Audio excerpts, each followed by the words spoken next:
Welcome to Tripura Info News Update. A non-political organization organized a public meeting in front of the Rabindra Centenary building in Agartala to protest against Bangladeshi infiltration. Following the meeting, a rally was conducted across the city. The program was led by MLA Ranjit Debbarma. Listen to what MLA Ranjit Debbarma said about the gathering. পতাকা নিয়ে আমরা আন্দোলন কারণ আমাদের এই ইস্যুটা হচ্ছে জাতীয় ইস্যু। এই জাতীয় ইস্যুকে আমরা জাতীয় পতাকা নিয়ে আন্দোলন করব, রাজনৈতিক পতাকা দিয়ে নয়। আমাদের মহারাজা বলেছিল পয়লা জাতি ওলোপাতি, সেই জন্য আমাদের জাতিকে আজ রক্ষা করতে হবে পয়লা, তারপর পার্টি। সেই জন্য আজকে পতাকা ছেড়ে দিয়েছে, পার্টির পতাকা ছেড়ে আজকে আমরা জাতীয় পতাকা নিয়ে লড়াইয়ে মাঠে নামছি।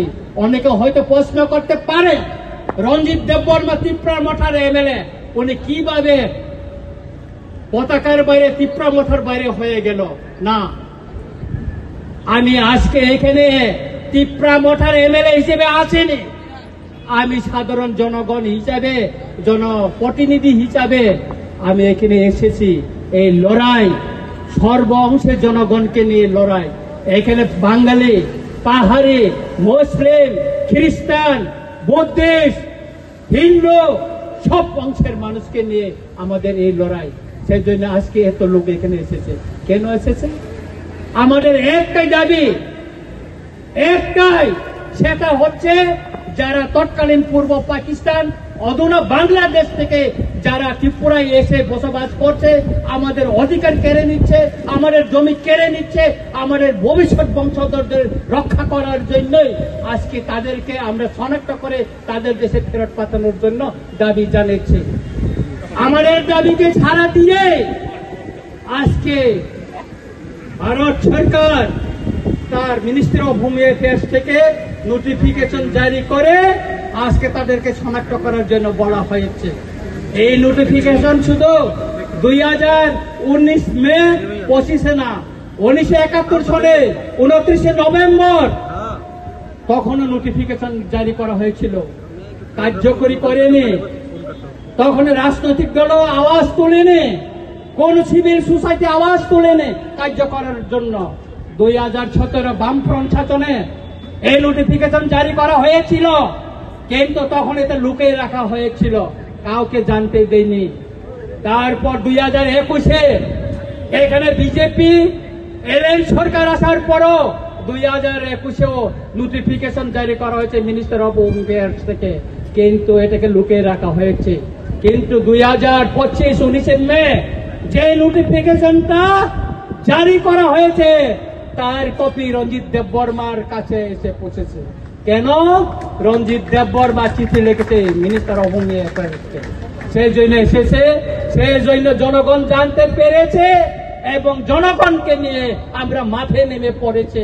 এই আন্দোলন যতদিন পর্যন্ত একজনও যদি ত্রিপুরা রাজ্যে, ভারতবর্ষে যদি অবৈধ অনুপ্রবেশকারী থাকে ততদিন চলবে।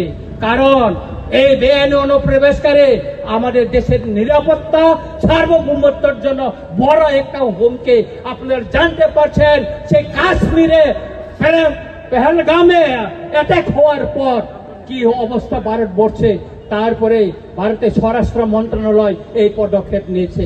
আপনারা জানেন সেই আমেরিকা থেকে অবৈধ অভিবাসীদের প্লেনে করে হাত পা বেঁধে সেই পাঞ্জাবে ফেলে দিয়ে গেছিল। কেন?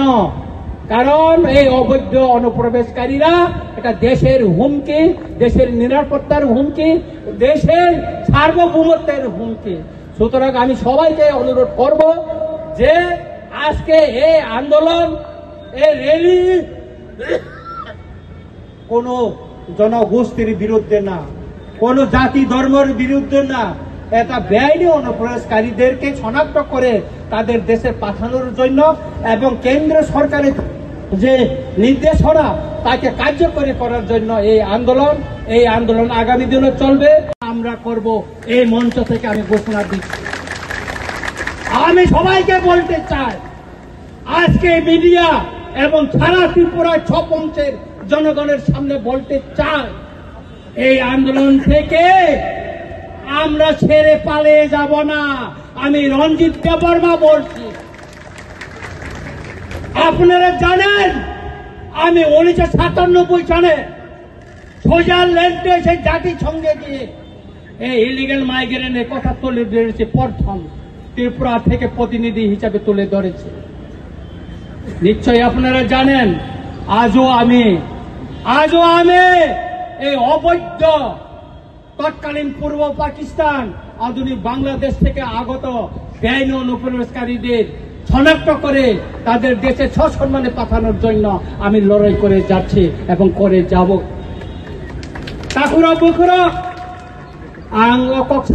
Subscribe to Tripura Info and press the bell icon so that you never miss any latest updates and news on Tripura.